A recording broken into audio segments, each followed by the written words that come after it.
నమస్తే, welcome to meta news. ఇక మ్యాటర్లోకి వస్తే టీడీపీ, జనసేన, బీజేపీ కూటమి ఆంధ్రప్రదేశ్లో దూసుకుపోతుంది. ఒకవైపు ఎన్నికల హామీలు నెరవేరుస్తూ, మరోవైపు అభివృద్ధి సంక్షేమ పథకాలకు పెద్దపీట వేస్తూ ముందుకు సాగుతుంది ప్రభుత్వం.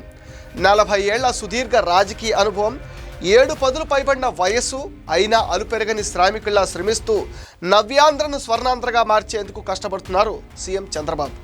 వయసుని సైతం లెక్క చేయకుండా అవిశ్రాంతంగా పనిచేసే ఉత్సాహం ఉన్న విజనరీ లీడర్ పాలనలో ఏపీ రూపురేఖలు మారిపోతున్నాయి. కేంద్రంలో డైనమిక్ లీడర్ ప్రధాని మోదీ సహకారంతో రాష్ట్రంలో డబుల్ ఇంజన్ సర్కార్ అభివృద్ధిని పరుగులు పెట్టిస్తోంది. మరో powerful leader Pawan Kalyan, CM Chandrababu మోడీలకు తోడవడంతో ఏపీ అభివృద్ధి పదంలో దూసుకెళ్తుంది. వీరి సమన్వయంలో ఏడాది పాలనను అవలీలగా అధిగమించింది కూటమి ప్రభుత్వం. ఎన్నో ఆశలు, ఆకాంక్షలతో ఏపీ ప్రజలు కూటమి ప్రభుత్వానికి పట్టం కట్టారు. గత వైసీపీ విధ్వంస పాలనలో బాధితులుగా మారిన అన్ని వర్గాల ప్రజలు కూటమికి 164 సీట్లతో అఖండ విజయాన్ని అందించారు.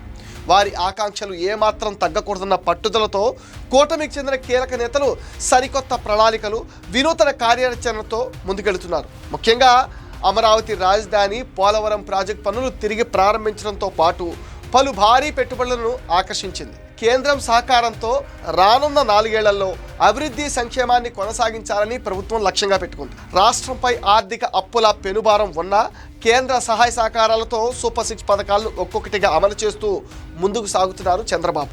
నెల నెలా పెన్షన్లు టంచన్గా అందిస్తున్నారు. దీపం పథకం కింద ఉచిత సిలిండర్లతో పేదల ఇళ్లలో వెలుగులు నింపుతున్నారు. పెట్టుబడుల ఆకర్షణ కోసం నిరంతరం పరిశ్రమిస్తున్నారు. కేంద్రంతో సత్సంబంధాలను నెరుపుతూ రాష్ట్రానికి కావలసిన నిధులు తీసుకురావడంలో అపర చాణక్యుల్లాగా వ్యవహరిస్తున్నారు.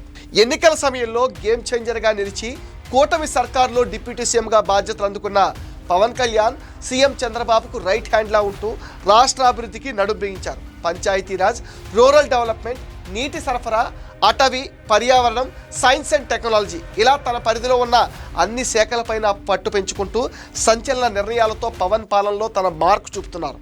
ప్రభుత్వానికి ప్రజలకు మధ్య ఉన్న గ్యాప్ను తొలగించే ప్రయత్నం చేస్తున్నారు. గ్రామ పంచాయతీరాజ్ వ్యవస్థల్ని బలోపేతం చేయటం, రికార్డు స్థాయిలో గ్రామ సభలు, పల్లె పండుగ కార్యక్రమాలు నిర్వహించడం, రాష్ట్ర వ్యాప్తంగా ఏజెన్సీ ప్రాంతాలతో సహా కొత్త రోడ్ల నిర్మాణం, సేద్యపు నీటి కుంటల తవ్వకం అండ్ పగడ్బందీగా ఉపాధి హామీ అమలు, పీడీఎస్ బియ్యం పక్కదారి పట్టకుండా జాగ్రత్తలు, అటవీ ప్రాంతంలో పంటల్ని నాశనం చేస్తున్న ఏనుగులకు కుంకి ఏనుగులతో చెక్ పెట్టడం, గోకులాల నిర్మాణం, అన్నదాతలకు వెన్నుదన్నుగా నిలవడం ఇలాంటి పలు సంచలన నిర్ణయాలతో వెళుతున్నారు. మరోవైపు young and energetic leader, IT, సమాచార, విద్య, మానవ వనరుల అభివృద్ధి, పరిశ్రమల శాఖ మంత్రిగా బాధ్యతలు నిర్వర్తిస్తున్న నారా లోకేష్కి సైతం కీలక భూమిక పోషిస్తున్నారు.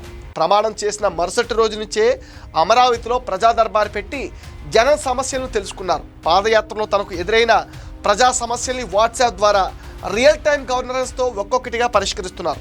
గత ప్రభుత్వంలో గాడి తప్పిన విద్యా వ్యవస్థలో సమూల మార్పులు చేశారు. స్కూళ్లలో విద్యార్థులకు మౌలిక వసతులు, పుస్తకాలు, బ్యాగులు పంపిణీ చేస్తున్నారు. అలాగే విదేశీ టూర్లు, సదస్సులతో ఏపీకి పెద్ద ఎత్తున పెట్టుబడులు తీసుకొస్తున్నారు. రెన్యూవపార్, ఎల్జీ లాంటి పెద్ద పరిశ్రమలను తీసుకురావడం ద్వారా మంత్రి లోకేష్ చూపిన చొరవ ఏపీ అడ్మినిస్ట్రేషన్లో కీలకంగా మారింది. మరోవైపు యువతకు 20 లక్షల ఉద్యోగాలే కల్పన లక్ష్యంగా పనిచేస్తున్నారు. ఈ ఏడాదిలోనే సీఎం చంద్రబాబు రాజధాని అమరావతికి 15,000 కోట్లు అండ్ పోలవరంకి 12,500 కోట్లు, విశాఖ స్టీల్ ప్లాంట్కు 11,400 కోట్లు తీసుకొచ్చారు. ఓర్వకల్లు, కోపర్తి పారిశ్రామిక వాడలకు కేంద్రం 5,000 కోట్లు ఇచ్చింది. విశాఖ రైల్వే జోన్ మంజూరు చేయడంతో పాటు నిర్మాణం పనులు మొదలయ్యేలా చూసింది. 72,000 కోట్ల హైవే ప్రాజెక్టులు, 70,000 కోట్ల రైల్వే ప్రాజెక్టు పనులకు కేంద్రం అనుమతిచ్చింది.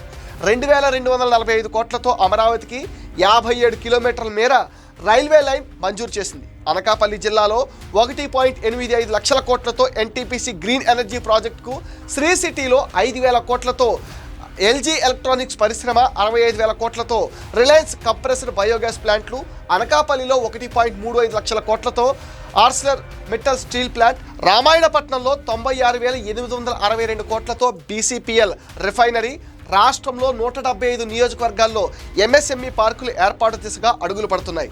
మెగా డిఎస్సి, పంచాయతీలకు నిధులు, గ్రామాల్లో రోడ్లు, రైతులకు సాయం, ఉద్యోగాల భర్తీ వంటి ఎన్నో కార్యక్రమాలు చేపట్టింది. కూటమి ప్రభుత్వం పంచాయతీల అభివృద్ధికి 990 కోట్ల నిధులిచ్చింది. ఏడాదిలోనే 4,000 కిలోమీటర్ల మేర రోడ్లు వేసింది. రాష్ట్రంలో 13,218 గ్రామ పంచాయతీల్లో ఒకే రోజు గ్రామ సభలు నిర్వహించి ప్రపంచ రికార్డు అందుకుంది. ఉపాధి హామీ పథకంలో భాగంగా 20,000కు పైగా గ్రామీణ పేదలకు మినీ గోకులాలు నిర్మించారు. పశువుల దాహార్తి తీర్చేందుకు గ్రామాల్లో 20,000 నీటి తొట్టులను ఏర్పాటు చేశారు. మత్స్యకారుల సేవా పథకం ద్వారా 20,000 ఆర్థిక సాయం అందించారు. రాష్ట్ర వ్యాప్తంగా 203 అన్నా క్యాంటీన్లు ప్రారంభించారు.